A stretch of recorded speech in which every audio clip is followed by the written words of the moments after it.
থেকে 8 মাস আগে হচ্ছে পিডব্লিউডি হচ্ছে এই হলটা পরিদর্শনে আসে কলেজ প্রশাসন থেকে, এবং তারা এটা দেখার পর হচ্ছে পুরো বিল্ডিংটাই ঝুঁকিপূর্ণ, প্লাস হচ্ছে 4 তলাটা হচ্ছে মেরামতের অযোগ্য বলে তারা পরিত্যক্ত ঘোষণা করে এবং অনতি বিলম্বে যে কোনো মূল্যে হচ্ছে 4 তলা খালি করার নির্দেশ দেয়। কিন্তু আমাদের বিকল্প কোনো আবাসনের ব্যবস্থা না থাকায় এবং আমাদের বিকল্প কোনো অ্যালটমেন্ট না থাকায় আমরা হচ্ছে এই মৃত্যু ঝুঁকি নিয়ে 4 তলাতে থাকতে হয়।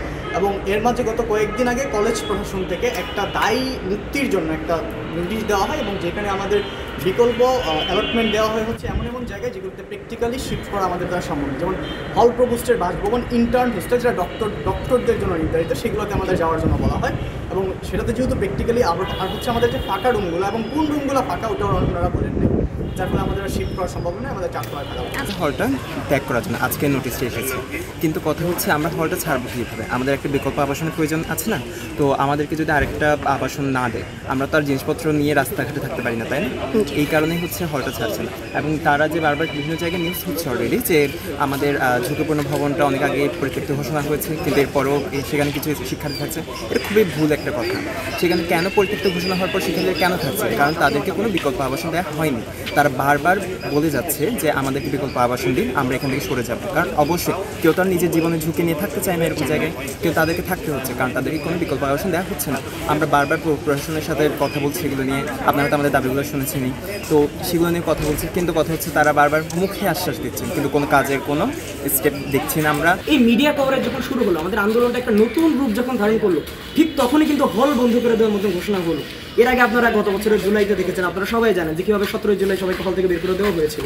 তাছাড়া আমাদের মেডিকেলে আমাদের একজন হল প্রভোস্টের সাইন করা একটা ছিল 27 জুলাই, সে সাইন করেছিল যে যদি কাউকে হলে পাওয়া যায়, তার সাথে যদি অনাকাঙ্ক্ষিত কিছু ঘটে যায় তাহলে কর্তৃপক্ষ দায় এড়াবে না। সো এই ধরনের যে নোটিশগুলো, এটা কিন্তু আসলে আন্দোলনকে দমানোর জন্যই।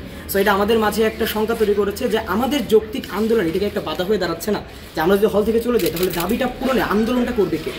সো দ্যাটস ওয়াই আমরা হল ছেড়ে যাবো না, এবং আমাদের এই আন্দোলন জারি থাকবে যতদিন না পর্যন্ত আমাদের এই দাবিগুলো পূরণ হচ্ছে। হলে অবস্থান করব এবং আমরা একাডেমিক কার্যক্রম স্থগিত রাখব।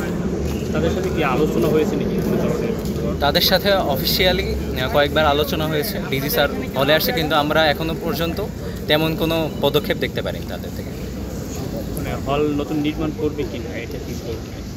সেক্ষেত্রে আমরা কোনো পদক্ষেপ এখনও অফিসিয়ালি দেখতে পারিনি, কোনো লিখিত কোনো কিছু আমাদের কাছে এখনও আসে নাই যে তারা এই স্টেপ নিছে বা স্টেপ নিবে, এগুলো আমাদের জানাই না এখন লিখিতভাবে। তারা মৌখিকভাবে অনেক কিছু বলছে, বাট লিখিত কোনো বা অফিসিয়ালি কোনো স্টেপ এখনও আসে নাই। একাডেমিক কার্যক্রম কি বন্ধ ঘোষণা করবে? একাডেমিক কার্যক্রম স্টুডেন্টদের পক্ষ থেকে গত 28 মে থেকেই অফ ছিল, এবং এটা আজকে কর্তৃপক্ষ আবার অফ দিয়েছে। কজ হচ্ছে তারা চাচ্ছে আমাদের আন্দোলনটাকে দমিয়ে দেওয়ার জন্য। আমরা আজকেও সকালবেলা মানববন্ধন করেছি। আমরা যতদিন পর্যন্ত হল সংস্কার না হচ্ছে আমরা এই মানববন্ধন চালিয়ে যাই। কোথায় ছিল এটা? কি এটা হচ্ছে আমাদের ক্যাম্পাসে মিলন চত্বর। আমরা আমাদের আন্দোলন থামিয়ে হল ছেড়ে যাব না। আমরা ঝুঁকিপূর্ণ জায়গাগুলোতে সরে যাব যাতে কারো কোনো অনাকাঙ্ক্ষিত দুর্ঘটনার মধ্যে পড়তে না হয়, কিন্তু আমরা এই হল ত্যাগের নির্দেশনাকে পরিষ্কারভাবে প্রত্যাখ্যান করব না।